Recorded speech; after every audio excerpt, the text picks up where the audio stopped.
Hey there, tonight we're kicking things off with something a bit darker. A time filled with plagues, punishments, and grueling meals. We're about to explore what life was really like during the Middle Ages. Forget about the castles and knights you've seen in movies. The truth?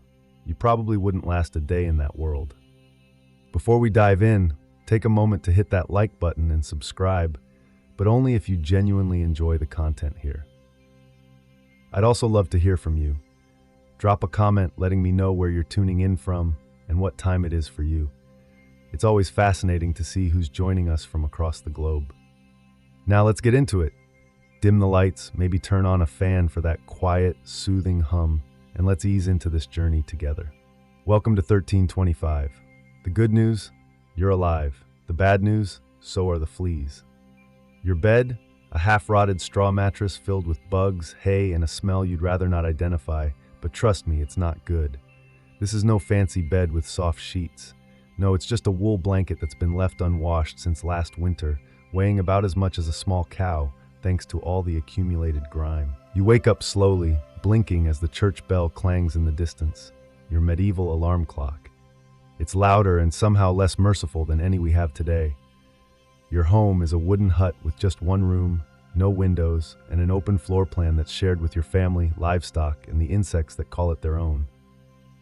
And the smell? A blend of stale beer, sweat, goat, and something you hope isn't mold, but deep down, you know it probably is. You stretch, but immediately regret it. The air is freezing, and your joints ache. You're 22, which in medieval terms is basically middle-aged. Your spine cracks like a worn-out door, and your knees sound like rocks rattling in a bag. Getting out of bed is a gamble. The floor could be wet from last night's rain, or crusty from something your neighbor's chicken did. Either way, your bare feet are now part of the ecosystem. Privacy? Not here. Your entire family, plus that random cousin who just never left, are waking up right next to you. There are no curtains, no separate rooms, and certainly no me time. It's communal living at its finest. Welcome to mornings in medieval Europe, where you're never truly alone, because parasites, rodents, and half a dozen people are always with you. And this is just the start of your day. Things only go downhill from here. So you've managed to crawl out of your medieval haystack of misery. Congratulations. Now nature calls, but it's not calling politely. It's practically screaming. This is where you start to miss the convenience of modern bathrooms. There's no toilet, no seat, no toilet paper, no flush, not even a plunger sitting in the corner, looking disgruntled. In the 14th century, relieving yourself is more of an adventure, a social experiment, and in some cases, a small public event. If you're a peasant, your bathroom is probably a wooden bucket behind the house, which is already full because Uncle Wolf Stan had a rough night after eating bad turnips. The smell? Biblical. You hold your breath, do your business, and then here's the kicker, you toss it into the street. Yes, you heard that right. The street. You're supposed to shout "Garde-à-lou" before dumping your waste out the window. That's old French for "watch out below." But let's be honest, no one ever moves fast enough. Streets in medieval towns are basically open sewers, rivers of human waste, animal droppings, and mystery liquids you'd rather not inspect too closely. If you're lucky enough to live in a town with public latrines, congratulations. You get to sit shoulder to shoulder with strangers in an outhouse where privacy is a distant dream and ventilation is a cruel joke. You might engage in small talk, but don't breathe too deeply. Toilet paper? Never heard of it. Most people use straw, leaves, rags, moss, or if they're feeling fancy, a scrap of wool. And if you're in a castle, surely it's better, right? Well, sort of. You might have a guardrobe, which is basically a hole in the wall that drops your waste directly into the moat. A great idea, except your enemies know about it. Some attackers even climbed in through these very holes. Talk about entering through the back door. So, whether you're a farmer or a baron, medieval toileting is a humiliation ritual. It's cold, public, dangerous, and it's never not disgusting. One slip on a wet stone path and you might find yourself face first in humanity's leftovers. And this is all before you even brush your teeth. But we'll get to that next. So, you've managed to crawl out of your medieval haystack of misery. Congratulations. Now, nature calls, but it's not calling politely. It's practically screaming. This is where you start to miss the convenience of modern bathrooms. There's no toilet, no seat, no toilet paper, no flush, not even a plunger sitting in the corner looking disgruntled. In the 14th century, relieving yourself is more of an adventure, a social experiment, and in some cases a small public event. If you're a peasant, your bathroom is probably a wooden bucket behind the house, which is already full because Uncle Wolf Stan had a rough night after eating bad turnips. The smell? Biblical. You hold your breath, do your business, and then, here's the kicker, you toss it into the street. Yes, you heard that right. The street. You're supposed to shout, "Garde-à-lou," before dumping your waste out the window. That's Old French for watch out below. But let's be honest, no one ever moves fast enough. Streets in medieval towns are basically open sewers, rivers of human waste, animal droppings, and mystery liquids you'd rather not inspect too closely. If you're lucky enough to live in a town with public latrines, congratulations. You get to sit shoulder to shoulder with strangers in an outhouse where privacy is a distant dream and ventilation is a cruel joke. You might engage in small talk, but don't breathe too deeply. Toilet paper? Never heard of it. Most people use straw, leaves, rags, moss, or if they're feeling fancy, a scrap of wool. And if you're in a castle, surely it's better, right? Well, sort of. You might have a guardrobe, which is basically a hole in the wall that drops your waste directly into the moat. A great idea, except your enemies know about it. Some attackers even climbed in through these very holes. Talk about entering through the back door. So, whether you're a farmer or a baron, medieval toileting is a humiliation ritual. It's cold, public, dangerous, and it's never not disgusting. One slip on a wet stone path, and you might find yourself face first in humanity's leftovers. And this is all before you even brush your teeth, but we'll get to that next. Now that you've eaten your sad medieval breakfast, it's time to get dressed. Not that it will help much. Your wardrobe consists of exactly one outfit. One, a rough wool tunic or linen shift that you've been wearing every day for months, possibly years. There's no such thing as seasonal fashion. It's more like wear this until it disintegrates or gives you a fungal infection. Underwear? Optional. If you're lucky, maybe a linen undertunic. If not, well, you're going commando with nothing but layers of scratchy, sweaty wool, lovingly stitched together by someone who probably didn't understand what a seam was supposed to look like. There's also no washing machine, no soap, and definitely no dry cleaner in sight. So your clothes are stained, stiff, and smell like a compost pile marinating in a pigsty. Even if you wanted to wash them, it's not easy. You'd have to haul water from a river or well, heat it over a fire, scrub your tunic on a board with ashes, or just hang it in the sun, which, by the way, comes out about 3 days a year. And don't get me started on shoes. If you own any, they're made of untreated leather, barely stitched together, and offer as much arch support as a banana peel. Most peasants go barefoot, trudging through mud, dung, sharp rocks, and disease puddles. All of this means one thing: your skin hates you. You itch constantly. Fleas, lice, and bedbugs make themselves at home on your body. Everyone has them. Nobles, monks, itchy children, and everyone else. No one escapes. You'll be scratching your armpit with a wooden spoon while chatting with the local priest, and no one will bat an eye. Your scalp, a battlefield of bites. If you develop a rash, well, too bad. There's no dermatologist, no hydrocortisone. You just keep suffering. And if you're lucky enough to avoid an infection, great. But that rash will stay with you for the next 6 months, like an unwanted medieval sidekick. So, now you're dressed in misery and wrapped in discomfort. It's time to head outside and get to work. At least you're out of bed, right? The morning smile you try to muster doesn't quite work, because in the Middle Ages, smiling is a dangerous game. Not emotionally, but dentally. There's no toothbrush, no toothpaste, no mouthwash, and no floss. The concept of oral hygiene is as popular as bathing, meaning not very.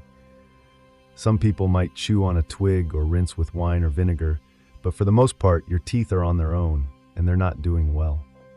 By the time you hit your mid-20s, your smile looks like something out of a haunted crypt. Cavities are rampant, gums are swollen, and that's not just food stains on your teeth, that's decay. You have more rot in your mouth than in a medieval root cellar. Sugar, while not yet everywhere, is becoming more common among the rich. Imported at great cost, it's mostly used in small cakes or just to show off wealth. If you're a noble, congratulations, You get to rot your teeth faster than peasants. If you're poor, you'll do it more slowly with fermented bread, gritty porridge, and years of hard chewing. Toothaches? Get used to them. They're like the medieval weather, always there, always in the background. The kind of pain that makes you consider praying, drinking, or just pulling the tooth out yourself with a pair of pliers. And that's not a joke. That was the actual treatment. Dentists didn't really exist, but barber surgeons did. Yes, the same guy who cuts your hair is also pulling your teeth out by candlelight, using an iron hook and zero anesthesia. An infected tooth? Hope you like fevers, because without antibiotics, it can easily lead to sepsis and kill you. That's right. What would send us to the pharmacy today could be your funeral in the 1300s. There's no relief on the social front either. Bad breath is everywhere. If you're single, you're not judged by your smile, you're judged by your land and your livestock. Your mouth is a battlefield, and it's losing the war. Now that your teeth are throbbing, it's time to head outside. Your real job, the one that will break your back, is just getting started. No office, no desk, no coffee breaks, no chance of a promotion. Your job, if you're like 90% of the population, is simple. Don't die while laboring for someone else's comfort. You're a peasant. That means you work the land that belongs to a lord who probably doesn't even remember your name. You rise with the sun, and you stop when it disappears behind the trees. Your tools, a wooden hoe, a rusty sickle, and whatever bones are still intact in your body. There's no weekend. No clocking out, just sunrise to sunset 6 days a week. Sunday, it's off, but only if you're not fighting off raiders, harvesting crops, or praying for your infected toe to stop turning black. The work is brutal. Fields are plowed by hand or with oxen, if you're lucky enough to afford one. You dig ditches, sow seeds, pull weeds, and carry water until your spine starts to resemble the letter S. No one cares if you're tired. No one's asking about your mental health. If you're a woman, surprise! You don't just do field work. You also care for children, clean, cook, spin wool, feed animals, and pretend your husband's lice infestation isn't slowly migrating to your side of the bed. Children? They start working around age 5. No school, no toys, just a tiny wooden rake and a dream of one day not dying from the flu. And if you're one of the lucky few who isn't a farmer, maybe you're a blacksmith, tanner, or cooper. Great. You still work with fire, chemicals, or animal guts all day in poorly ventilated sheds. The pay? It's just enough to survive. The perks? Occasional bleeding, a broken bone, or a fever. You can't afford to stop working, not even for a day. If you don't work, you don't eat. And if you don't eat, medieval Europe has a solution for that. It's called being replaced. So you grip your shovel, ignore the blisters, and keep digging. Because in the Middle Ages, your job isn't a career. It's a slow-motion endurance test. Now that your back is on fire from laboring in the fields, let's talk about the weather. Because in the Middle Ages, the weather wasn't just something you complained about. It was a constant punishment from the sky. Let's start with winter. There's no insulation, no central heating, and no way to keep warm. Your house has wooden walls with gaps so big you could toss a chicken through. Your windows, covered with cloth, not glass. The fire in the hearth? Nice in theory, but you don't have enough firewood to keep it burning long. Wood is expensive, and gathering it from the forest, well, sometimes that's illegal. You could be executed for picking up the wrong stick from the wrong forest. You bundle up in your one damp wool tunic and huddle near the dying embers, but even then you wake up with your nose frozen and your feet permanently cold. Your fingers are so stiff they feel like tiny medieval popsicles. Frostbite? It's just called bad luck. Fast forward to summer. Sounds better, right? Wrong. In summer, your home turns into a clay oven. There's no fan, no cross breeze, and absolutely no deodorant. You sweat through your layers, but you can't take them off because showing too much skin is scandalous. Besides, exposing yourself invites sunburns, insect bites, and judgment from your neighbors. The flies, they're out in full force, attracted to your unwashed body and the smell of last week's goat stew that's still fermenting in the corner. Mosquitoes? They buzz by your ear while you try to sleep, if you can sleep through the sound of your neighbors yelling and babies crying. In the fields, the sun bakes you. No sunblock, no hat, unless you've made one out of straw like a desperate scarecrow. And the worst part? You still have to work. Heat stroke is just called taking a bad turn. So, whether you're shivering in your hovel, wondering if your toes will make it to spring, or sweating through your only pair of socks while your thighs chafe, one thing never changes. Your clothes still itch, your food still sucks, and your next job is still waiting for you. Welcome to climate control, medieval style. Spoiler, there is none. Feeling thirsty? Need to freshen up? Want to splash a little water on your face to wake up from this damp fever dream of a life? Too bad. In medieval times, water is not your friend. It's trying to murder you quietly. Let's start with drinking water. The nearby stream looks fresh, bubbling, and clear, like something out of a fantasy movie. But spoiler alert, it's not. Upstream, someone just dumped a chamber pot into it. And if that wasn't bad enough, a dead pig might be decomposing in it. Parasites, bacteria, and the entire microbial army of medieval Europe await you in every sip. That's why people drank beer. Yep, beer, even kids. But before you imagine medieval children doing keg stands, know this: it was weak beer, low in alcohol, high in survivability. Brewing it boiled the water, making it safer than whatever flowed through the town ditch. Wine was another option if you were rich enough and unconcerned with functioning before noon. What about bathing? Surely people bathed in water, right? In theory, yes, but in practice, absolutely not. Back then, people believed that bathing actually opened your pores, letting in disease. That's right, washing yourself was considered medically risky. You were cleaner if you never removed the protective layer of filth caked onto your skin. There were communal bathhouses, but they gained reputations for gossip, scandal, and sometimes full-on medieval extracurriculars. So naturally, the church got involved and shut many down. Even if you wanted to bathe, it was a major ordeal. You'd have to fetch water from the well, boil it over a fire, fill a wooden tub that leaks, and hope no one else used it before, or worse, after you. Rainwater collected in open barrels, birds poop, insects breed, and moss thrives in it. Sounds refreshing, doesn't it? So whether it's going in your mouth, on your body, or onto your crops, water in the Middle Ages is less of a life source and more of a gamble. One wrong gulp, and you're spending your final days sweating in a straw bed, clutching your stomach, and contemplating your life choices. So next time you sip from your tap, raise a glass for our ancestors.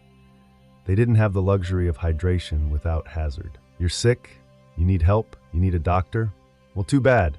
You live in the Middle Ages, where medicine is really just polite torture with a theology degree. Let's start with the diagnosis. Everything that's wrong with you, whether it's a cough, a rash, a broken bone, or the creeping plague, is blamed on your humors being out of balance. The four humors, blood, phlegm, yellow bile, and black bile, were thought to control your health. If you weren't feeling well, it was because one of these bodily fluids had gotten out of whack. Got a fever? Too much blood? The solution? Bloodletting. That's right, let's drain your life force into a bowl using a dull blade or a hungry leech. And yes, barber surgeons were often the ones doing it. Imagine getting a haircut and a hemoglobin extraction all in one sitting, 2-for-1 special. Feeling sad or anxious? That's an excess of black bile. The cure? Laxatives, maybe a warm herbal purge or just prayers and a cold compress while everyone avoids eye contact with you and starts carving your coffin. Now, if you break a bone or get a nasty wound, you're in real trouble. There's no anesthesia unless you count passing out from pain.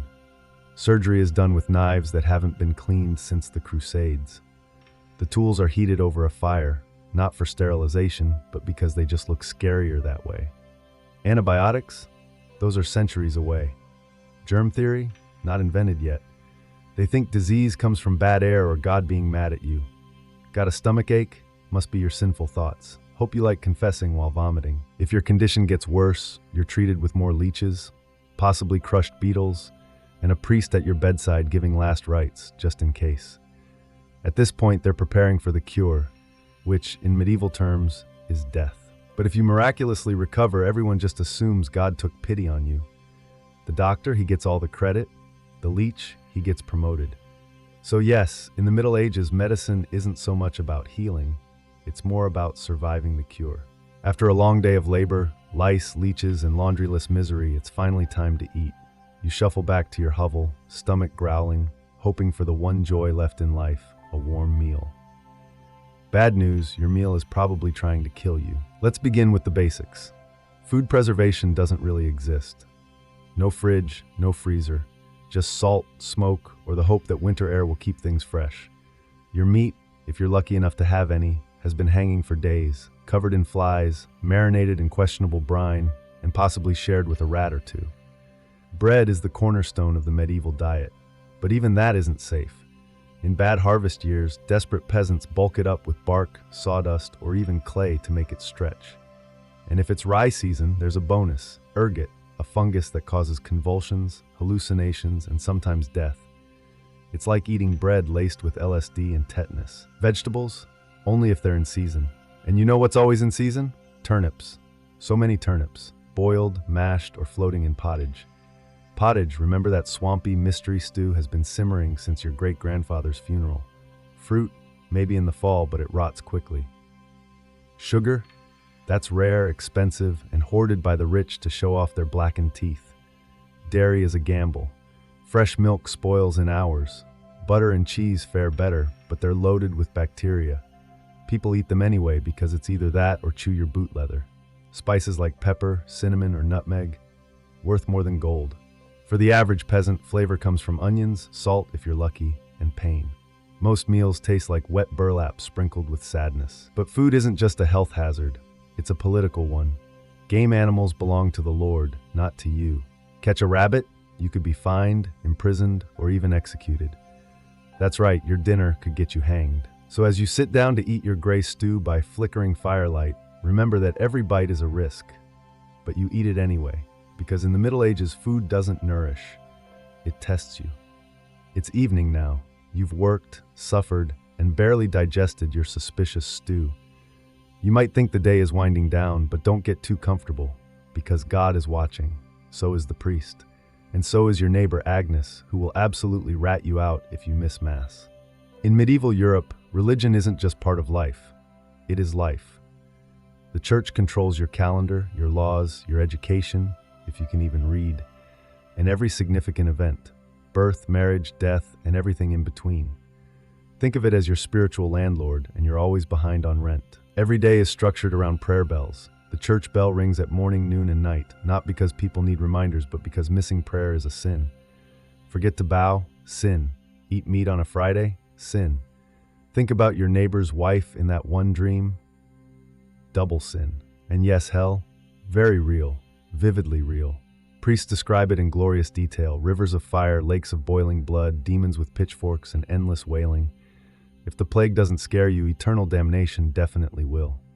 You can't even read the Bible yourself because it's written in Latin, a language reserved for monks, the clergy, and that one noble kid who's too good for dirt. You rely on the church to interpret everything for you. That means if the priest says your crop failure is because you didn't pray hard enough, well, time to kneel harder. Tithes, a tenth of everything you own, are mandatory. If you grow wheat, you give wheat. If you raise chickens, you give eggs. If you have nothing, well, congratulations. You're spiritually bankrupt and financially doomed. Holidays? They're holy days. Dozens of them. And while they offer a break from labor, they're not for fun. They're for attending Mass, fasting, confessing your sins, and reminding yourself that joy is a dangerous indulgence. Questioning the church is dangerous too. Heretics are burned, witches are drowned, blasphemers are flogged, and skeptics are quickly reformed. So you go through the motions. You chant, you bow, you pray that your soul, after enduring this dirt-covered life, might finally land in paradise, assuming the priest likes you. Because in the Middle Ages, God may be merciful, but the church, not so much. If you thought being a medieval peasant was rough, try doing it as a woman. All the filth, famine, and fear, plus childbirth, subservience, and social invisibility.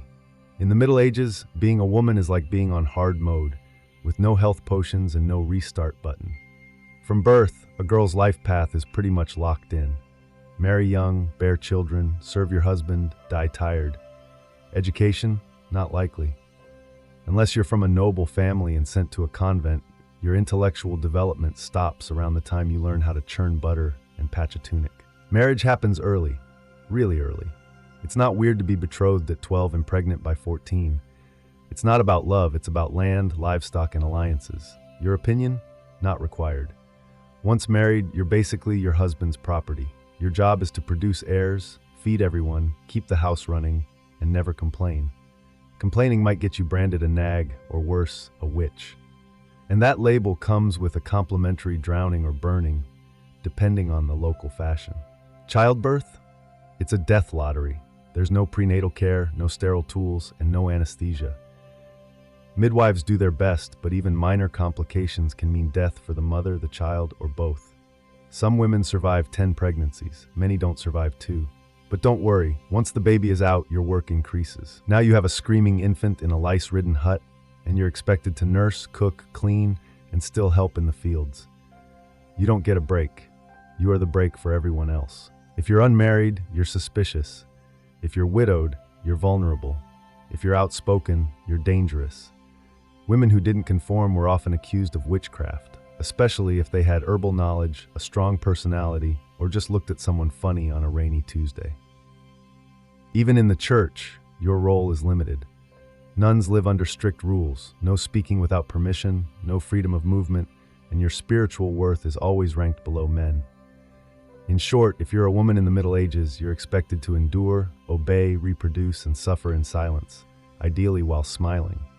Because even in a time of universal suffering, women were somehow expected to suffer gracefully.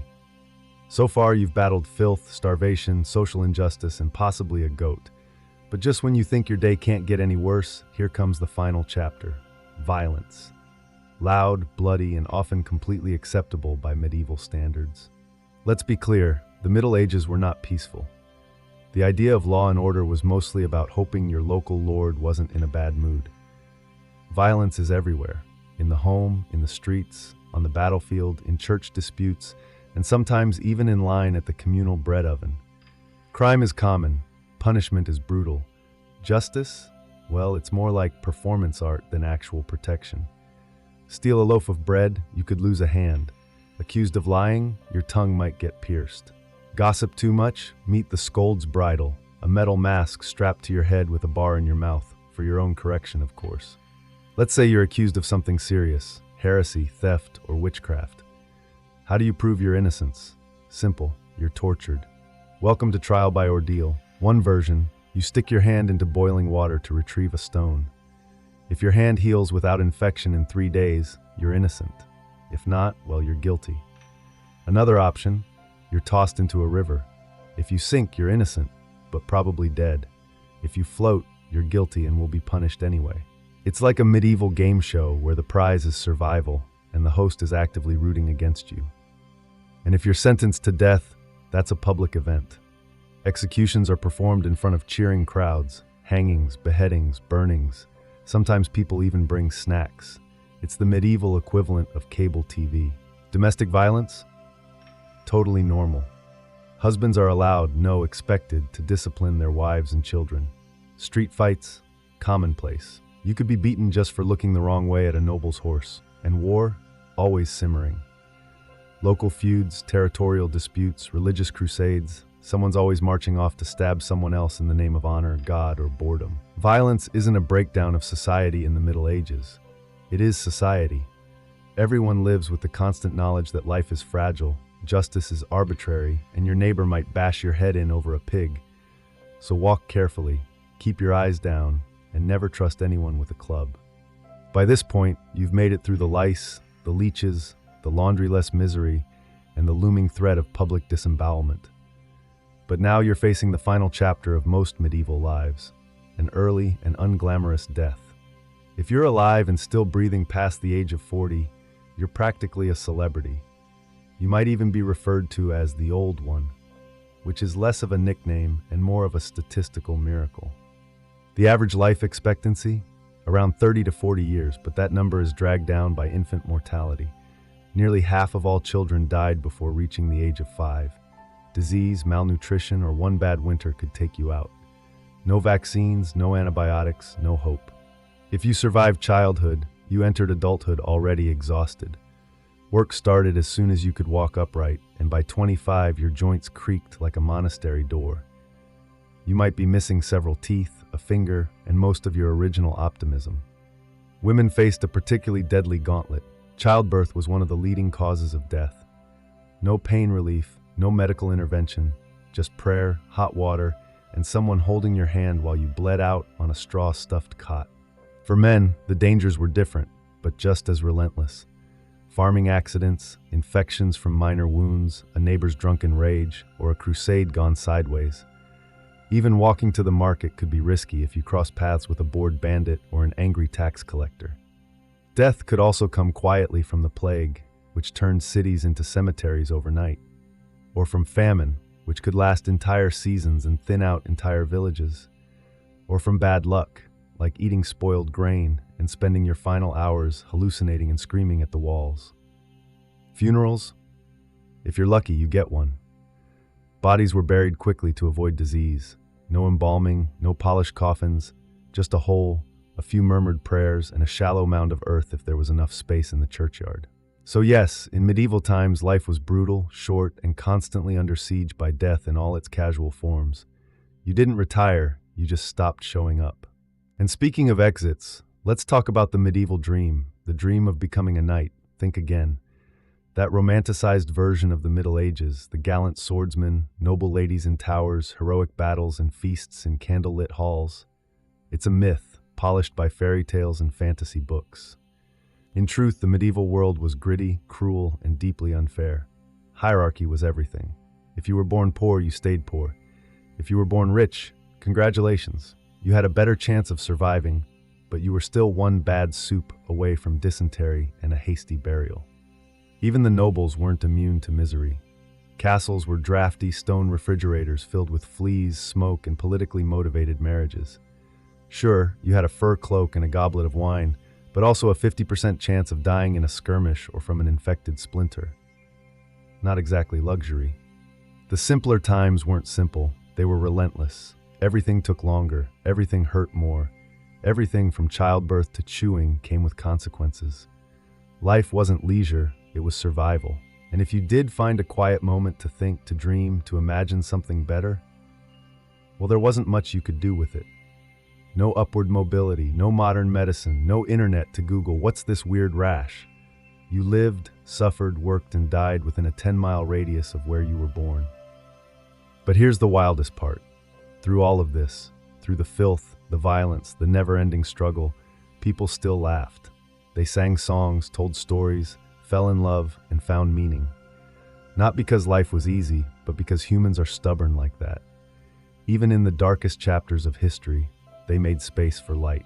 So tonight, when you slip into your clean bed with indoor plumbing, antibiotics, and central heating, maybe say a quiet thank you to the modern world, and to the ancestors who fought rats, famine, and feudalism so you wouldn't have to. Long before she was Catherine the Great, Empress of all Russia, mistress of reform, and icon of ambition, she was simply Sophie. Born Sophie Frederica Augusta von Anhalt-Zerbst in 1729, she was the daughter of a relatively obscure German princely family. Her tiny duchy in Pomerania offered little in terms of power, but Sophie herself had something no title could provide: razor-sharp intelligence, relentless charm, and a quiet but burning hunger for greatness. Her upbringing was strict. Her mother, Johanna, was cold and calculating, more of a social climber than a nurturing figure. Her father, a Prussian officer, was distant and disciplinary. From a young age, Sophie learned to walk the fine line between obedience and cunning. She read voraciously, spoke multiple languages, and learned how to observe a room before speaking in it, skills that would soon become survival tools in one of Europe's most brutal courts. When the Russian Empress Elizabeth Petrovna began searching for a wife for her heir, Grand Duke Peter, she looked beyond Russia's borders. Peter himself was of German descent, and Empress Elizabeth believed that a foreign bride would be more pliable and grateful, easier to control. Sophie fit the bill perfectly.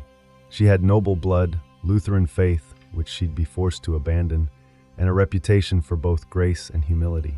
At just 14 years old, Sophie was summoned to Russia. She arrived in the freezing capital of St. Petersburg in 1744, wearing thin German fabrics and a diplomatic smile. Her mother pushed her forward like a pawn in a grand game. Sophie, however, had her own game in mind. To become acceptable in Russian society, she converted to Orthodoxy, taking the name Ekaterina, Catherine. The ceremony was public, symbolic, and life-altering. She wasn't just changing religions, she was burning the bridge behind her, stepping into a foreign empire with no way back. No one watching that quiet teenage girl in a fur-trimmed coat could have predicted what would come next: betrayal, revolution, enlightenment, and empire. But from the moment Sophie stepped foot in the Russian court, she stopped being a pawn. She began planning how to become a queen. Catherine's marriage to Grand Duke Peter was meant to secure her place in Russian royalty. But from the very beginning, it felt more like a cage than a crown. Peter, heir to the Russian throne, was not the dashing prince of fairy tales.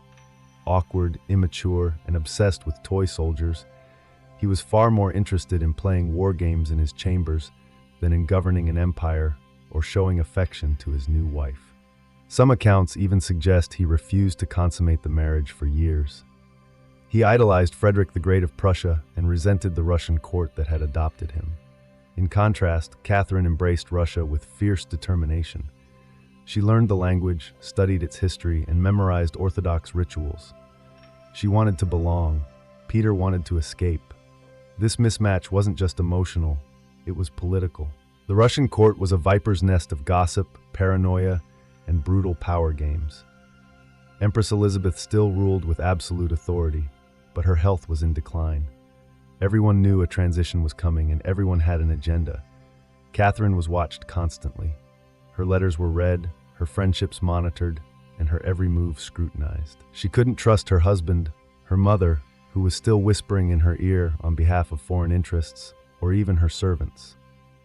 In this world, alliances could turn into accusations overnight. But Catherine was no fool. She learned to play the court's games quietly, cultivating allies in the shadows. She charmed military officers, made friends with scholars, and developed a reputation for dignity and restraint, a stark contrast to her husband's childish tantrums and open contempt for Russian traditions. Behind closed doors, Catherine began reading Enlightenment thinkers like Voltaire and Montesquieu.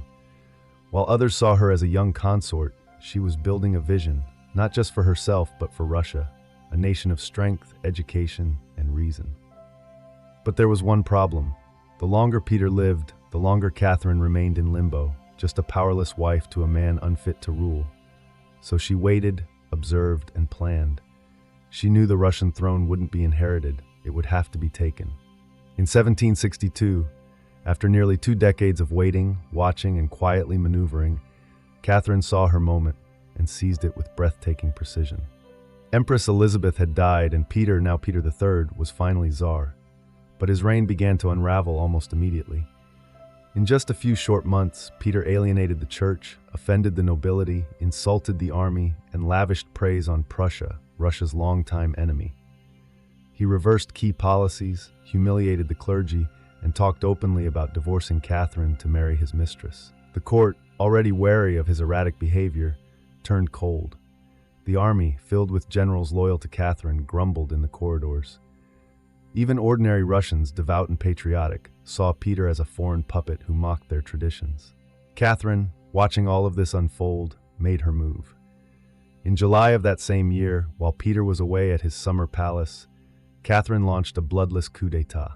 Supported by key military officers, including her lover Gregory Orlov and his influential brothers, she rode through St. Petersburg in full regalia, was proclaimed Empress Catherine II, and won the allegiance of the powerful imperial guard. Peter, caught off guard and without allies, surrendered within days. He was taken into custody, and shortly afterward, he was found dead under mysterious circumstances. Officially, it was reported as a hemorrhoidal colic. Unofficially, it was murder.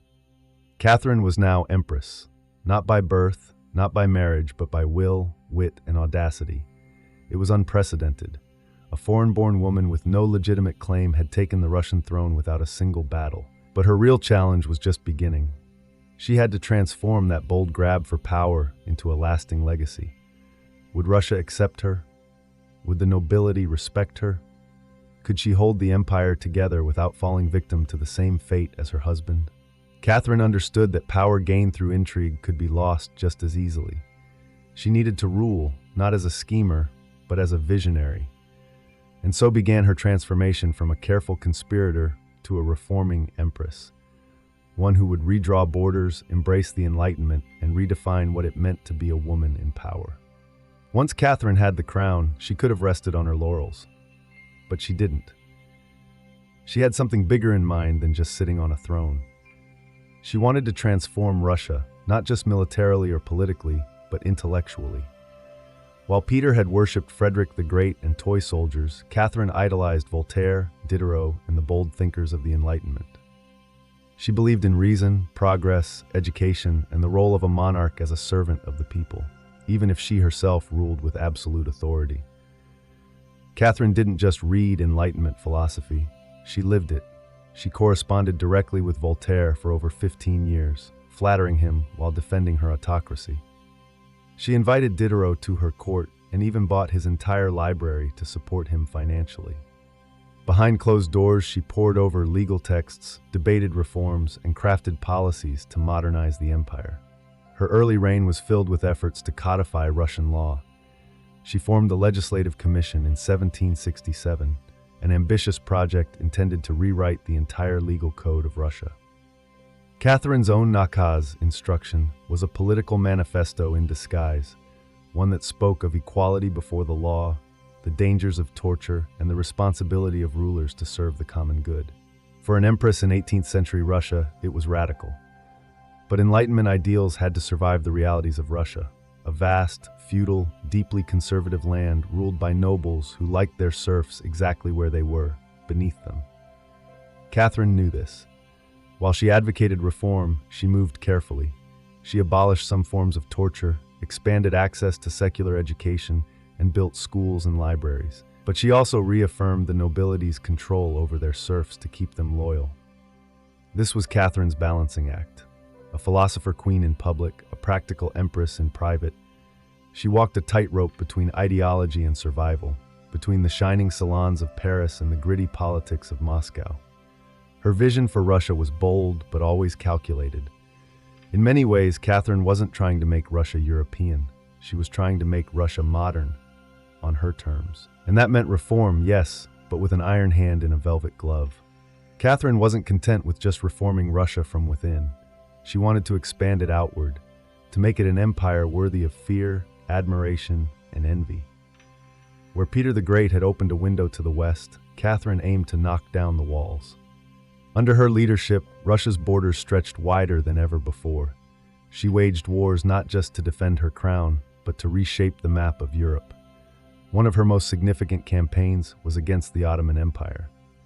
These wars, fought in waves throughout the 1760s and 1770s, weren't just about territory. They were about influence. Catherine saw herself as the liberator of Orthodox Christians living under Muslim rule and as the rightful protector of Eastern Europe. Under generals like Alexander Suvorov and Gregory Potemkin, Russia captured key regions including Crimea, the northern coast of the Black Sea, and access to warm water ports, something Russian czars had coveted for generations. These victories weren't just military, they were symbolic. With each conquest, Catherine sent a message. Russia was no longer the distant backward cousin of Europe. It was a continental force. She also turned her gaze westward. In a series of deals and diplomatic maneuvers, Catherine participated in the partitions of Poland, carving up the struggling Polish-Lithuanian Commonwealth with Austria and Prussia. By the end of the Third Partition in 1795, Poland had been erased from the map, and Russia claimed vast new lands and millions of new subjects. But Catherine didn't just conquer with armies, she also colonized with ideas. New cities were built, trade routes expanded, and German settlers were invited to cultivate Russian farmland. The empire became a mosaic, stretching from the icy Baltic to the sun-drenched shores of the Black Sea. Through it all, Catherine remained the central force, reading reports, issuing orders, and personally overseeing the shape of her expanding empire. Critics would accuse her of being power-hungry, even imperialistic. But to Catherine, expansion wasn't ambition, it was destiny. A great ruler, she believed, was measured not just by ideas, but by borders. She didn't just want to rule Russia, she wanted to remake it into a civilized empire, feared by its enemies, respected by its peers, and loyal to her alone. For all her brilliance and power, Catherine the Great was just as famous for what went on behind palace doors. And no, not all of it was whispered in libraries. Catherine's private life became one of the most talked about aspects of her reign. She had lovers, not just one or two, but a carefully curated parade of them. Many were decades younger, often handsome, and sometimes politically influential. She didn't hide them. In fact, she often rewarded them with titles, estates, and pensions if they behaved well. If they didn't, they were quietly dismissed, sometimes with a polite thank you and a promotion. Among the most important of these lovers was Gregory Potemkin, a man as brilliant as he was bold. Their relationship blurred the lines between romance, politics, and partnership. Some historians believe they may have even married in secret. Together, they shaped military campaigns, colonization projects, and the transformation of southern Russia. Potemkin wasn't just a lover, he was her co-ruler in many ways. Still, Europe couldn't look past the scandal. Gossip swirled, and satirical pamphlets painted her as lustful, insatiable, even unhinged. And after her death, the rumors only got worse, the most infamous being the completely false and grotesque tale involving a horse, spread by her enemies to smear her legacy. But why the obsession? Simple. Catherine was a woman who wielded power unapologetically. And in a world where female rulers were expected to be either saintly virgins or tragic figures, she refused to play the role. She lived, loved, and ruled on her own terms, and that made her dangerous. Ironically, while her critics painted her as immoral, Catherine herself was deeply philosophical about love and sexuality. She believed that pleasure was a natural part of life, and that personal relationships didn't have to threaten public responsibility. She separated emotion from governance, a feat few male rulers managed. In reality, her liaisons were often strategic. She surrounded herself with men who were loyal, capable, and politically useful. And when they ceased to be, she let them go, usually with a smile and a generous retirement. Catherine's love life didn't weaken her rule. It was part of her strategy, a blend of passion and power that made her unforgettable, envied, and feared. For all her charisma and control, Catherine's reign was not without peril. And in 1773, that peril came in the form of a bearded Cossack named Yemelyan Pugachev. He was no ordinary rebel. Pugachev claimed to be none other than Peter III, Catherine's dead husband. According to him, he had survived the coup and now returned to reclaim the throne from the German usurper. It was absurd. Peter was long gone. But to Russia's oppressed and exhausted lower classes, the claim didn't need to be true. It just needed to offer hope. Pugachev promised liberation, an end to serfdom, lower taxes, and land for the common people. His words lit a fire across the Volga River region, especially among Cossacks, peasants, and old believers. In a time when the gap between nobles and serfs had grown brutally wide, his promises sounded like salvation. The Pugachev Rebellion became the largest peasant uprising in Russian history. Towns were taken, fortresses fell, and nobles were slaughtered. For a terrifying moment, it seemed as if the empire itself might fracture. Catherine was shaken. This wasn't a foreign war she could win with cavalry and treaties. This was a revolt from within, her own people rising against the system she ruled. But Catherine didn't panic. She acted.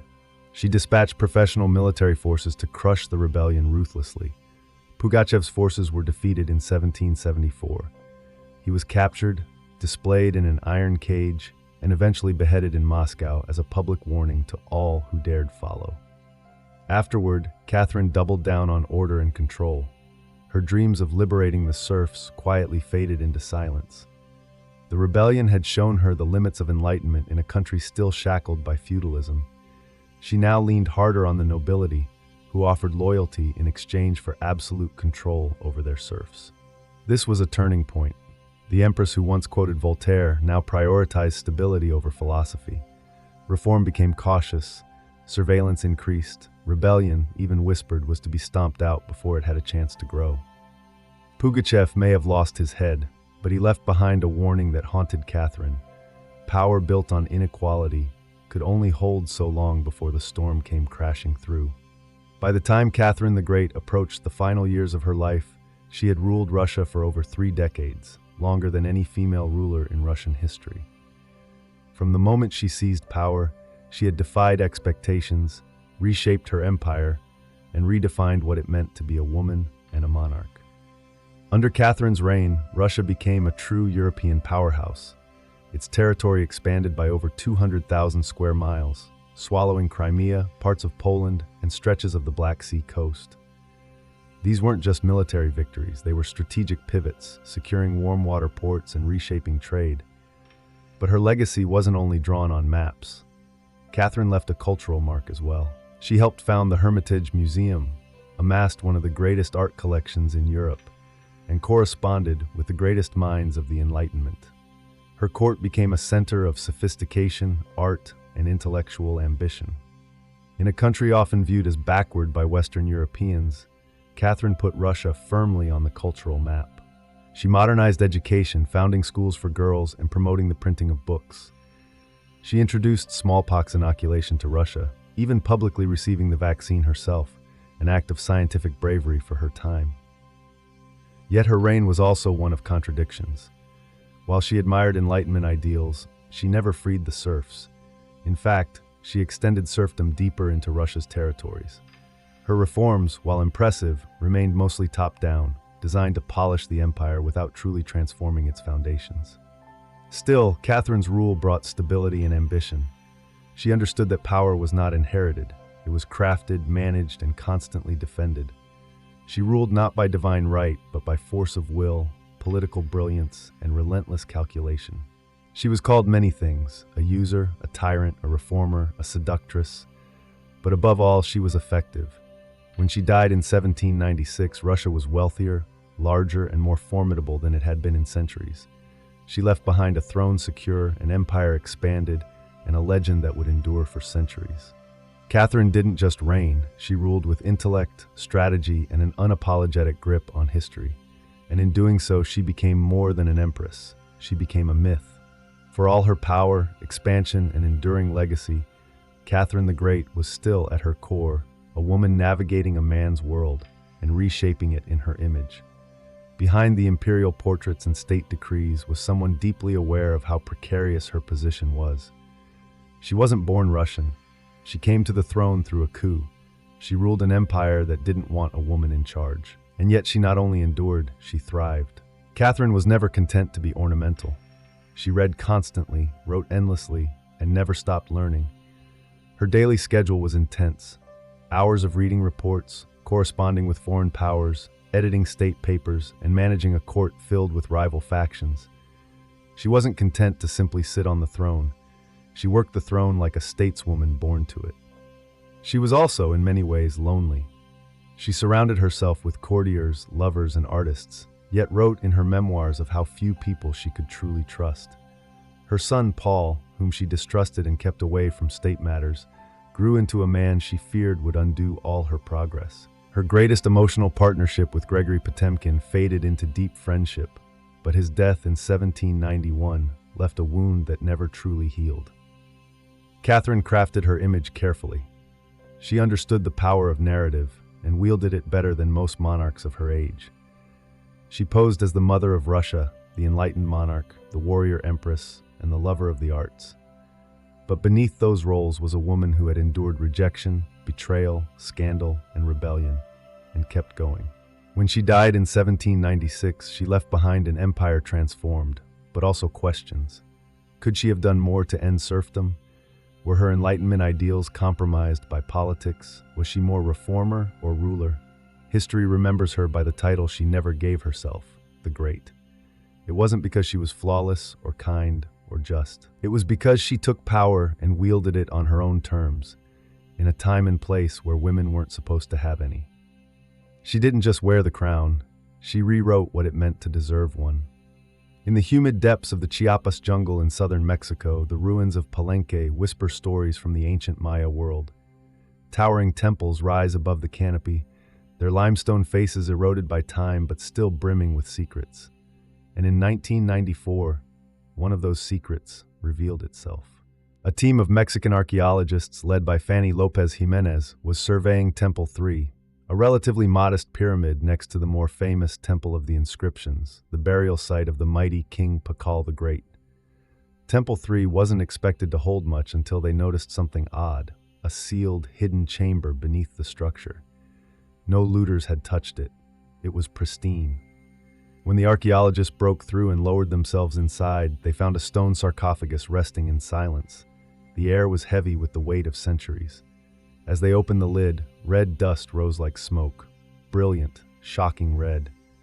The interior was covered in powdered cinnabar, a toxic mercury sulfide used ceremonially by the Maya, and lying within that crimson cloud was the skeleton of a woman. She had been buried with care and reverence. Her bones were fragile but intact, her skull still wearing a jade mask, and her body surrounded by funerary offerings, necklaces, diadems, ear spools, all crafted from jade and shell. Everything about the burial screamed royalty, yet no name was inscribed, no glyphs identified her. It was one of the richest female burials ever found in Mesoamerica. And yet it was a total enigma. Why was she buried in red powder? Who was she? Was she a queen, a priestess, or perhaps even Pakal's wife? The researchers called her the Red Queen, and the name stuck. But even with modern forensics, they couldn't say for sure who she was, only that she had lived around the 7th century during the golden age of Palenque. Unlike most Maya tombs, hers had been hidden, untouched, and purposely isolated. Her burial wasn't just ceremonial, it was spiritual. This woman wasn't meant to be remembered with words. She was meant to be remembered through ritual, through color, and through the mystery she left behind.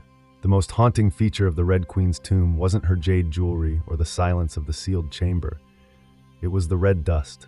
A thick layer of powdered cinnabar covered everything: the sarcophagus, the walls, her bones, even the offerings around her. It clung like blood to stone. To the Maya, this was no accident. Cinnabar, made from crushed mercury sulfide, was one of the most sacred and dangerous substances in the ancient world. Its vibrant red color wasn't just visually striking. It symbolized blood, rebirth, and the life force that connected the human and divine realms. Red was sacred. It was the color of sunrise, of sacrifice, of life emerging from death. And it wasn't just symbolic, it was spiritual. Covering the dead in cinnabar was a ritual meant to transform the body, preserving it not for eternity but for transition. In Maya belief, death wasn't the end. It was a passage, a crossing into another cosmic layer. And so the Red Queen, whoever she was being prepared, not just for burial, but for deification. But there's another layer to this. Cinnabar is toxic. Repeated exposure can lead to mercury poisoning, tremors, hallucinations, even death. The Maya likely didn't understand the chemistry behind it, but they felt its potency. It was volatile, powerful, and dangerous. To bathe the corpse in it was to declare that this person was no ordinary mortal. In Palenque, very few were buried with cinnabar. Pakal the Great, the mighty king whose pyramid dominates the site, was one. His body, like hers, was also saturated in the red powder. That detail alone drew speculation. Was the Red Queen his wife, his mother, or someone of equal divine status? Her skull had been placed on a layer of jaguar skin, another sacred symbol. Around her, bone needles, obsidian blades, and miniature jade figurines hinted at rituals performed either during her life or in her honor at death. Every part of her burial told a story without words, a story of power, cloaked in secrecy, of a woman prepared to cross into the underworld, not in silence but in ceremony, drenched in the color of sacrifice. Surrounding the Red Queen's crimson-drenched remains was a world of silence, broken only by the gleam of jade, shell, and obsidian. These were not mere ornaments, they were offerings, each one carefully chosen to accompany her on the journey to the Maya afterlife, the Xibalba. At her sides were jade necklaces, heavy and cold, their polished surfaces still radiant after 300 years underground. Jade wasn't just beautiful, it was sacred.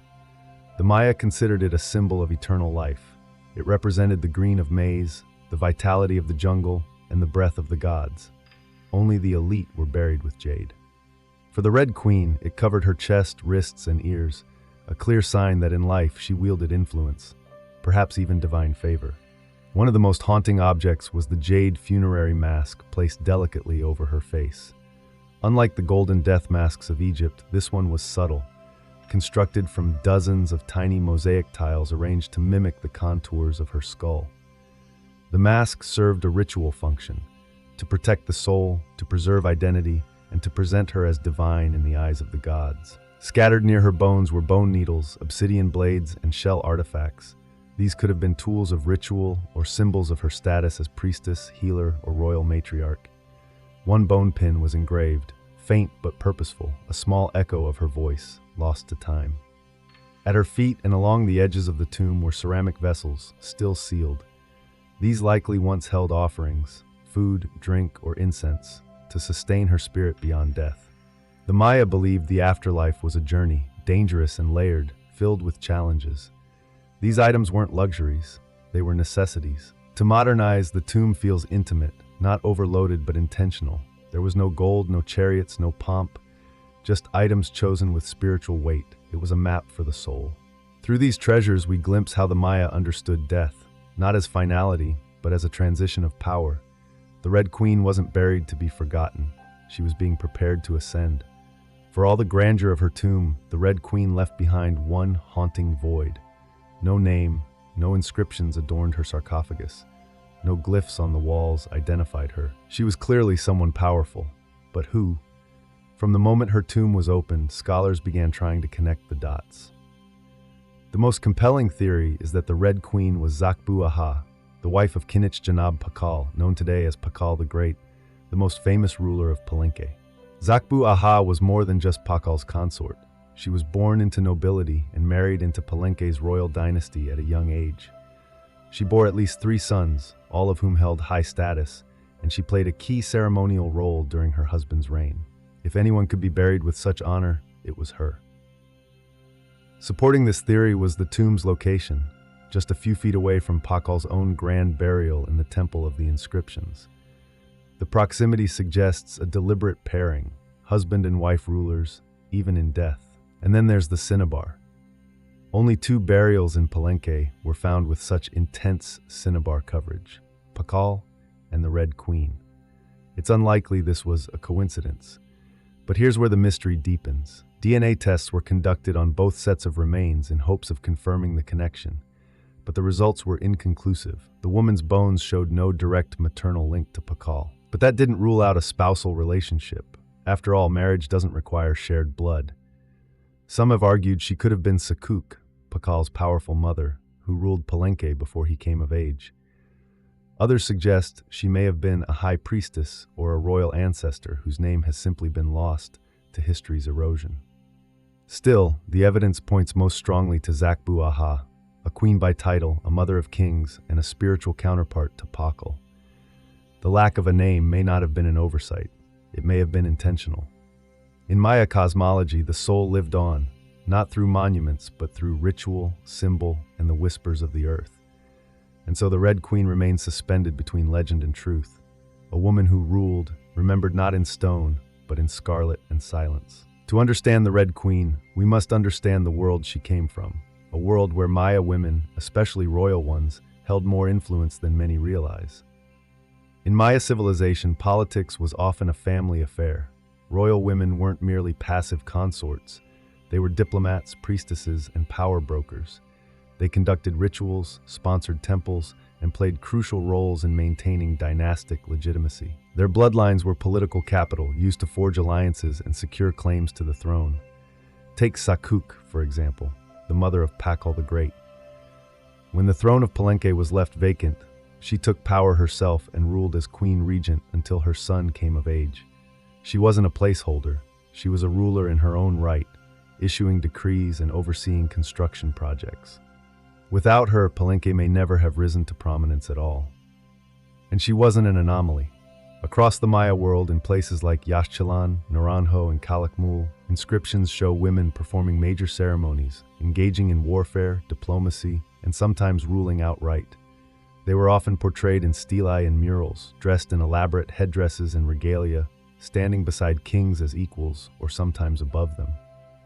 Their words were carved in glyphs, their names remembered, until they weren't.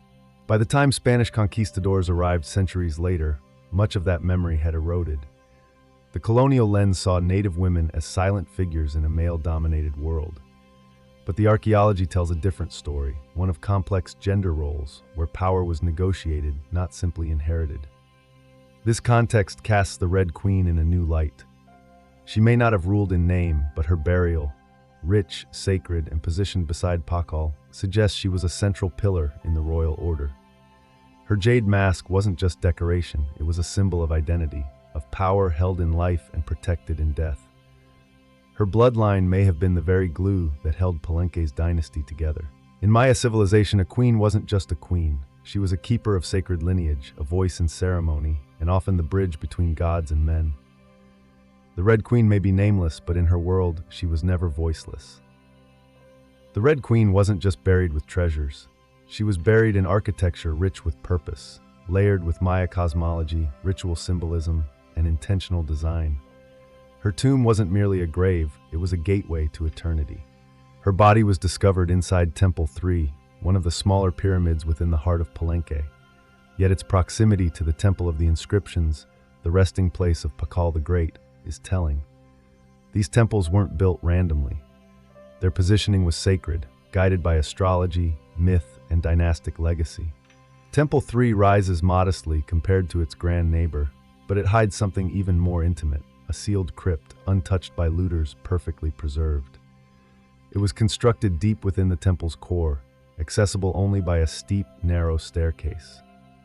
The descent into her tomb feels almost symbolic, a ritual journey downward into the underworld. The chamber itself is stark, made of cut stone, sealed tightly for over 1,300 years. No glyphs or murals cover the walls. No ornate carvings tell her story. But perhaps that silence is intentional. This was a space not for the living to interpret, but for the dead to transform. At the center, her sarcophagus sits like an altar, crafted from limestone. It echoes the grand stone coffin of Pakal next door. While Pakal's lid is famously engraved with scenes of cosmic rebirth, the Red Queen's tomb is more subdued. The focus is inward, on the body, on the cinnabar, on the ritual of death itself.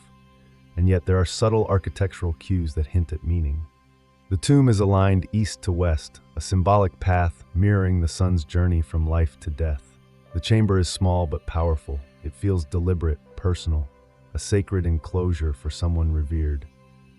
Maya temples were cosmological tools, bridges between the heavens, the earth, and the underworld. To be buried in one was to be elevated beyond the human realm. The Red Queen's eternal home wasn't an afterthought. It was a carefully constructed shrine, a place where death became transformation. Her bones rest in stone, her essence in cinnabar, and her legacy in the architecture itself, a temple that speaks without words, telling us she mattered. To the ancient Maya, death wasn't the end. It was a threshold, a sacred passage into the underworld known as Xibalba.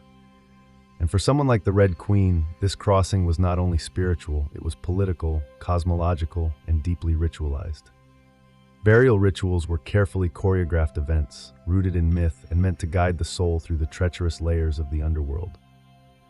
Maya texts and iconography tell us that Xibalba was no peaceful afterlife.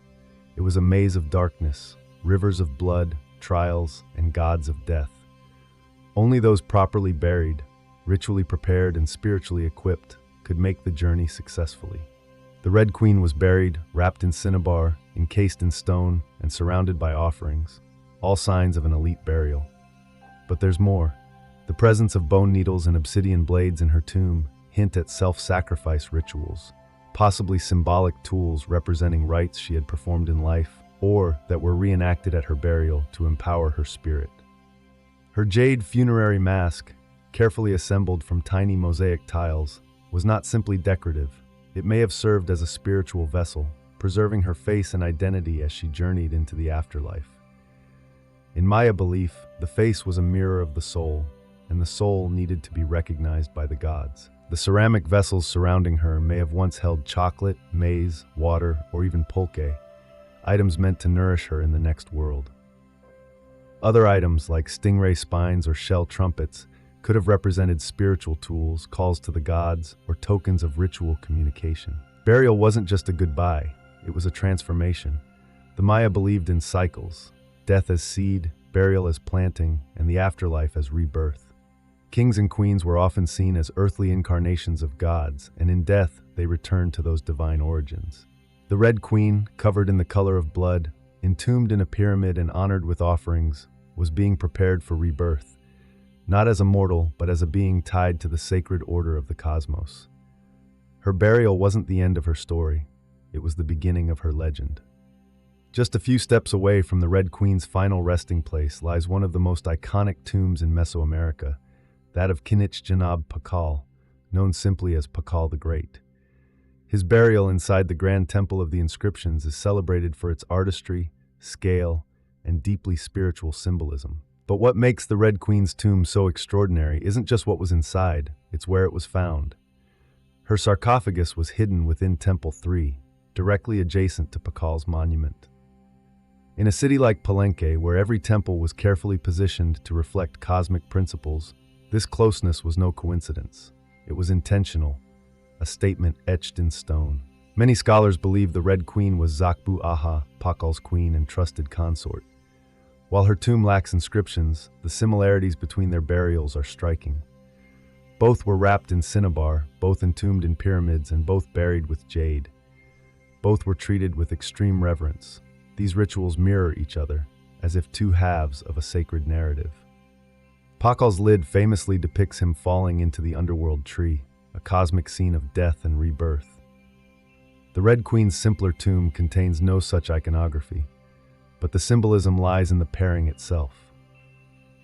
If Pakal represented the sun, journeying through the underworld at night to rise again, then the Red Queen may have represented the moon, the feminine force that follows its own mysterious path in the sky. Together they embodied a cosmic duality, masculine and feminine, king and queen, sun and moon, order and ritual. In Maya mythology, rulership wasn't singular, it was relational. Harmony in the cosmos required balance, and that balance extended into the dynastic court. By placing the Red Queen beside Pakal, the Maya were preserving not just a marriage, but a cosmic partnership. Their proximity in death mirrored their roles in life, a queen not behind, but beside her king, sharing not just a throne, but a legacy. In their tombs, they speak without words, two souls wrapped in cinnabar and stone, joined across eternity. One of history's most sacred silences. Though her name was lost to time, the Red Queen of Palenque endures, not as a forgotten relic, but as one of the most enigmatic and powerful women of the ancient world. Her tomb, sealed for over 1,300 years, now whispers across centuries, inviting questions that echo louder with every discovery. She represents a mystery that still resists full understanding. We may never know exactly who she was. No glyph carved her name, no stele told her story. And yet the care in her burial, the richness of her offerings, the symbolism of her crimson-drenched bones, all speak of a woman profoundly important, not merely as a wife or consort, but as someone who held real influence, spiritual weight, and royal blood. Today, the Red Queen forces us to reevaluate our assumptions. She is a reminder that in the ancient Maya world, women were not silent. They led rituals, governed cities, and shaped dynasties. While kings like Pakal have long taken the spotlight, the Red Queen's reemergence reminds us that power did not belong to men alone. It flowed through mothers, queens, priestesses, and visionaries. Her legacy is more than the treasures she left behind. It's the conversation she started among archaeologists, historians, artists, and storytellers. Every jade bead, every layer of cinnabar, every architectural choice in her temple tells us something deliberate. This woman mattered. And perhaps that's the most extraordinary part of her story. Not what we know, but what we still don't. The Red Queen teaches us that history isn't just a collection of facts. It's a living puzzle, a shared human longing to connect with the past. In that sense, her legacy is still unfolding. She lies wrapped in red, the color of life and sacrifice, of blood and rebirth. Her face, once hidden behind a jade mask, now stares back at us through science, art, and wonder. She remains nameless, but not voiceless. Mysterious, but not forgotten. The Red Queen may have ruled a kingdom in life, but in death, she rules something greater, our imagination. Her tomb was sealed in stone, her story was written in silence, and still, somehow, she speaks. Frida Kahlo was born on July 6, 1907, in the vibrant district of Coyoacán, which was then a village on the outskirts of Mexico City. Her childhood home, the Casa Azul, the Blue House, was filled with color, contradiction, and quiet strength. It would later become a sanctuary, a battleground, and a museum to one of the most iconic artists of the 20th century. Frida was the third of 4 daughters born to Guillermo Kahlo, a German-Hungarian photographer, and Matilde Calderón, a devout Catholic of indigenous and Spanish descent. Her parents were opposites. Guillermo reserved and intellectual, Matilde religious and emotionally distant. Frida inherited her father's introspection and artistic eye, but also her mother's fierce resilience. As a child, Frida was imaginative, outspoken, and bold.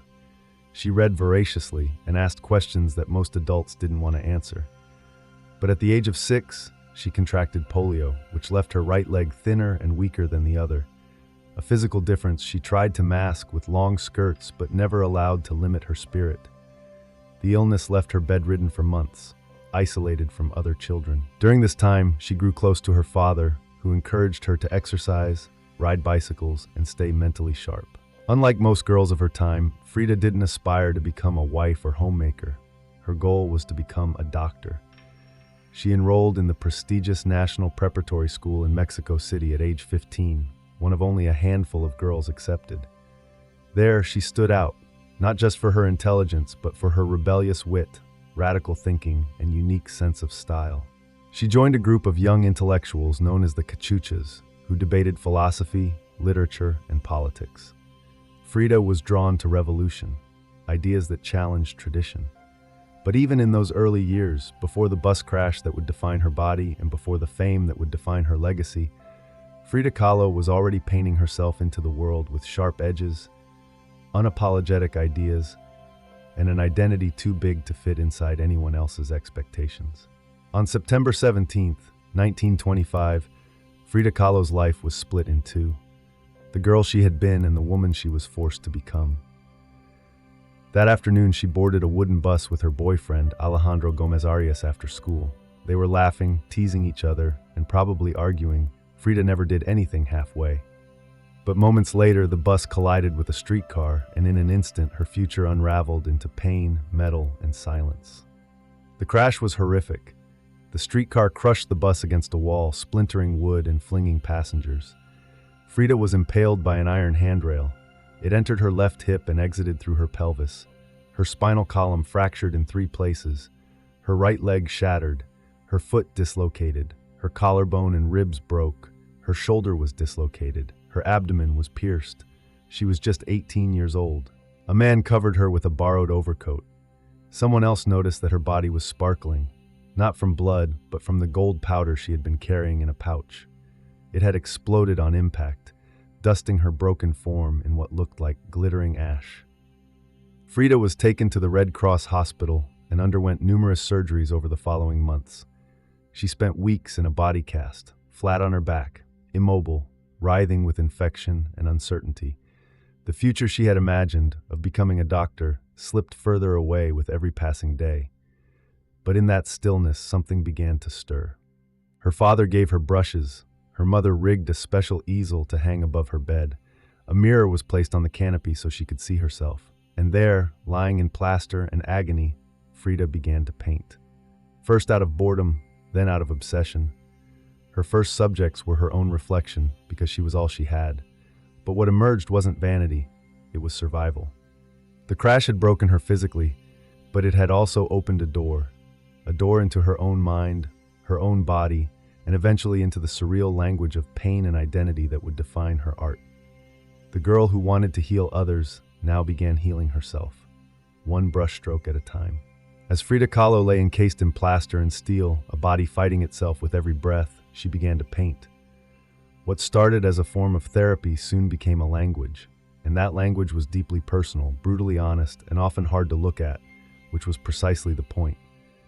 Frida didn't paint pretty flowers or polite landscapes. She painted pain, her pain, physical, emotional, and existential. Her first subjects were self-portraits, not because she was vain, but because, as she famously said, "I paint myself because I am the subject I know best." Her early works were small in scale, painted on tin or wood panels, inspired by Mexican retablos, devotional paintings meant to tell stories of suffering and miracles. Frida turned this tradition inward.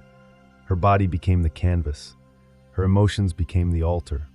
She painted herself as split, as pierced, as bleeding. In one painting, she is impaled by nails like a modern-day martyr. In another, she floats in a barren landscape tethered to a broken column, a metaphor for her shattered spine.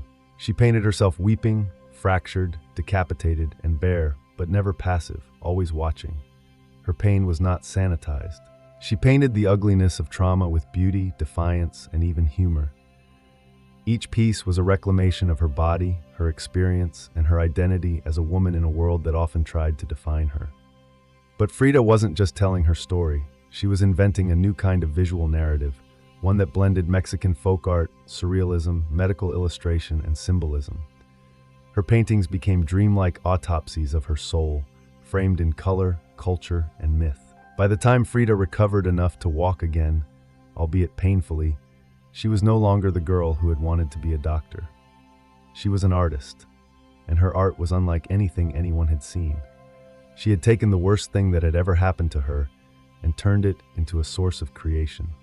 Frida Kahlo didn't just paint her pain, she made the world look at it, and in doing so, she turned suffering into a sacred act of self-expression. In 1928, still recovering, still painting, and just 21 years old, Frida Kahlo met the man who would become the most profound and turbulent relationship of her life, Diego Rivera.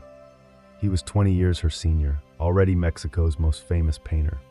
Massive in both stature and presence, Rivera was a giant of Mexican muralism, known for his sweeping, politically charged frescoes that told the story of the Mexican people. Frida had seen his work before. She admired it, but now she wanted his opinion of her work. She brought her paintings to him at the Ministry of Education, interrupting his scaffolded work to ask bluntly, "Do I have talent?" Diego took one look and said yes, and not just out of kindness. He recognized in her something rare, an unfiltered voice, raw and unpretentious, full of rage, irony, pain, and beauty. They began a relationship that was as consuming as it was creative. Frida once said, "I suffered 2 accidents in my life, one in which a streetcar knocked me down. The other was Diego." They married in 1929, an odd pairing to outsiders. Diego, massive, unfaithful, politically famous. Frida, sharp-tongued, fiercely independent, already walking with a cane. Their bond was passionate but chaotic. Diego supported her art and encouraged her growth as a painter. But he was also endlessly unfaithful, even with Frida's own sister, Cristina. Frida was devastated, and in return she took lovers of her own, both men and women, including rumored affairs with Leon Trotsky and painter Georgia O'Keeffe. They divorced in 1939, then remarried a year later, with different terms. This time, Frida would keep her autonomy, her home, her money, her name. Frida's second marriage to Diego was less about traditional love and more about creative partnership and mutual understanding. Despite the betrayals and heartbreak, Diego remained a constant force in Frida's life. He challenged her, wounded her, but he also believed in her as an artist, a revolutionary, and a woman who could redefine what painting could be. Together they were not peaceful, but they were legendary. In the 1930s, Frida Kahlo followed Diego Rivera on a journey north to San Francisco, Detroit, and New York as he completed high-profile mural commissions. These years abroad brought her face to face with American industrialism, wealth, and the contradictions of capitalism. They left her with deep political discomfort. Frida was a proud Mexican nationalist, a committed communist, and an admirer of indigenous traditions. The opulence she witnessed in the United States, especially while the Great Depression ravaged much of the country, only deepened her sense of disillusionment. In letters home, she mocked the culture's materialism and obsession with appearances. She missed the grit, color, and contradiction of Mexico. While Diego painted enormous murals on factory walls, Frida began to paint smaller, quieter revolutions, deeply personal works on tin and canvas. Her style solidified, sharp, surreal, emotional, and intimate. It was during this time that she produced some of her most iconic self-portraits. Frida didn't just paint herself for vanity, she painted herself to survive. Her identity became her landscape. With her body constantly in pain from her accident, multiple surgeries, and a failed pregnancy in Detroit, she turned inward. Her portraits showed her bleeding, fragmented, and exposed. Yet her face was always calm, always direct, unapologetic. One of her most powerful works, Henry Ford Hospital, shows her lying on a hospital bed, crying, surrounded by floating symbols of loss: a fetus, a snail, medical equipment, a cracked pelvis. It was raw, graphic, and deeply emotional, a canvas that bled with truth. Back in Mexico, Frida immersed herself in leftist politics. She and Diego welcomed Leon Trotsky into their home while he lived in exile. Frida wore Tijuana dresses, traditional indigenous garments, not just as fashion but as a political and cultural statement. Her art was never disconnected from her beliefs. Her identity, her body, and her ideology all intertwined in her work. While Rivera was painting murals of revolution, Frida painted its human cost, the body in pieces, the mind on fire, and the self always staring back. In exile and in illness, she became not just a painter of pain, but a painter of resistance. When Frida Kahlo returned to Mexico in the late 1930s, she was no longer just Diego Rivera's wife. She had become something else entirely, a force, an artist whose work radiated with raw honesty, surreal symbolism, and cultural identity. Back in her homeland, she stepped fully into herself. Her Casa Azul in Coyoacán became a sanctuary of color and contradiction. Bright cobalt walls, yellow trim, Aztec statues in the garden, monkeys and parrots wandering freely. The house was a living extension of Frida's imagination, a blend of tradition and rebellion, elegance and earth. Here, she surrounded herself with pre-Columbian artifacts, ex-votos, folk art, and revolutionary books. She wore bold Tijuana dresses, wore flowers in her hair, and painted amid the scent of copal incense and the sounds of mariachi on the street outside. This period marked an explosion of creativity. Her paintings became more intricate, more symbolic, and more political. Works like the two Fridas revealed a divided self, one in European dress with a bleeding heart, the other in indigenous clothing, strong and composed.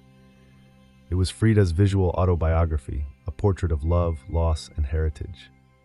In 1939, she exhibited her work in Paris, where artists like Picasso, Breton, and Kandinsky praised her fiercely original style. But even among the surrealists, Frida stood apart. When André Breton tried to label her as one of their own, she pushed back. "They thought I was a surrealist," she said, "but I wasn't. I never painted dreams. I painted my own reality." She painted Mexico, not the romanticized postcard version, but the living, breathing country she adored. Her work pulsed with symbolism: skeletons, hummingbirds, hearts, thorns, corn, and blood.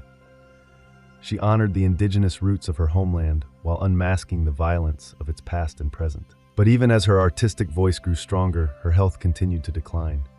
Multiple surgeries, infections, and chronic pain became daily realities. Still, she painted through it, all propped up in bed, torso bound in corsets, fingers clenched around the brush. Frida had returned to Mexico not to rest, but to reclaim her power, through paint, through politics, and through her fearless embrace of the self. As the 1940s wore on, Frida Kahlo's body continued to betray her. Her spine was deteriorating, her right leg was constantly infected. She underwent more than 30 surgeries in her lifetime, often in grueling succession. At times, she was bedridden for months, encased in body casts or immobilized by traction devices that stretched her bones apart. But still, she painted. Each canvas during these years became both a release and an act of resistance. Her works grew darker, more defiant. In the broken column, she presents herself split down the middle, her body pierced with nails, a cracked ionic column replacing her spine. Yet her face is stoic, her gaze unflinching. Pain for Frida was no longer just a subject. It was her companion, her antagonist, her muse. Her political voice also grew louder. She joined the Mexican Communist Party, marched in demonstrations, wrote fiery letters, and called out imperialism and injustice. When her health no longer allowed her to walk, she appeared at protests in a wheelchair, defiantly holding signs and shouting slogans. In 1953, Frida was given her first solo exhibition in Mexico, a long overdue celebration of her art. But her health was so fragile that doctors told her she couldn't attend. So she did what only Frida would do. She arrived by ambulance, carried in on a stretcher, and placed in the center of the gallery on her hospital bed. Dressed in traditional finery, surrounded by her own work, she greeted guests with tequila, laughter, and that fire still burning in her eyes. Her final paintings were both childlike and harrowing. In Marxism Will Give Health to the Sick, she painted herself wearing a steel corset, cradled by the hands of Marx, casting away symbols of oppression. Her last known work was a still life of sliced watermelons, one piece bearing the words "Viva la vida," long live life. Even in the face of death, she remained defiant, joyful, and political. Frida Kahlo's last portraits weren't just self-portraits. They were acts of revolution, painted in pain but always signed with life. On July 13th, 1954, at the age of 47, Frida Kahlo died in the same place she had been born, La Casa Azul in Coyoacán. The official cause was listed as a pulmonary embolism, but those closest to her whispered of something deeper. She had been ill, yes, but also exhausted by pain, by surgeries, and by the long war with her own body. Just days before, she had attended a political protest against the CIA coup in Guatemala. Weak and wheelchair-bound, she insisted on going, her clenched fist raised in the air. Revolution remained her final heartbeat. Her last diary entry was brief but piercing. "I hope the exit is joyful, and I hope never to return." Frida's funeral was held at the Palacio de Bellas Artes, Mexico's most prestigious cultural institution. Her body, draped in the red flag of the Mexican Communist Party, was watched over by friends, family, artists, and revolutionaries. Diego Rivera was inconsolable. He called her the greatest love of his life, even as his betrayals had nearly broken her. In the years that followed her death, something extraordinary happened. Frida Kahlo refused to disappear. At first, her name was whispered only in art circles. Her works weren't easy to categorize, too political for surrealists, too surreal for traditionalists, but slowly her image, her story, and her defiance began to resonate. Through the 1970s and 1980s, as feminist scholars and activists reclaimed forgotten voices, Frida's became louder. She wasn't just a painter anymore. She was a symbol of pain turned into beauty, of feminism born through resistance, of Mexican identity celebrated without apology, of queerness, disability, revolution, and authenticity. Her face, unibrow, gaze, flowers in her hair became iconic. Her home became a museum. Her diary became a sacred text, and her paintings now hang in the world's greatest museums. Frida Kahlo had lived much of her life in Diego's shadow, but in death, she stepped forward. She didn't just leave behind paintings. She left behind a mirror and dared us all to look, not with pity, not with fear, but with fire. Today, Frida Kahlo's face is everywhere, printed on t-shirts, painted on murals, turned into dolls, memes, posters, and icons. Her signature unibrow, her flower-crowned hair, her direct gaze, instantly recognizable. But what makes her legacy powerful isn't just that people know her face, it's that they recognize the truth behind it. Frida didn't try to be flawless. She didn't fit into boxes. She wasn't conventional, and she didn't care to be. In a world that demands perfection, she gave us realness, raw, messy, vibrant, angry, joyful, contradictory realness. She celebrated what made her different, her disability, her queerness, her politics, her culture, and turned it into art that transcended borders and decades. She's become more than an artist. She's a global symbol of defiance, feminism, cultural pride, and creative resistance. For queer communities, she's a fearless bisexual icon who lived openly and unapologetically in a time that demanded silence. For women, she's a reminder that power doesn't require permission. For disabled artists, she's proof that pain can fuel the brush, not stop it. And for Mexico, she's a daughter reclaimed, fierce, folkloric, and forever part of the national soul. Her paintings, once dismissed as too strange or too personal, are now among the most revered in the world. Works like the two Fridas, self-portrait with thorn necklace and hummingbird, and the broken column aren't just seen, they're felt deeply by anyone who has ever suffered and needed to turn that suffering into something sacred. She lived in the margins and turned them into center stage. She embraced contradiction, a communist who wore gold, a woman betrayed who loved again, a body in pieces with a soul unbreakable. And through it all, she painted, not just with color, but with conviction. Frida Kahlo never asked to be a symbol. She simply told the truth about herself, and in doing so, she told the truth for millions of others who had never seen themselves reflected in art before. Now, when we see her face, we see courage, we see color, we see resistance. We see Frida not gone, but immortal.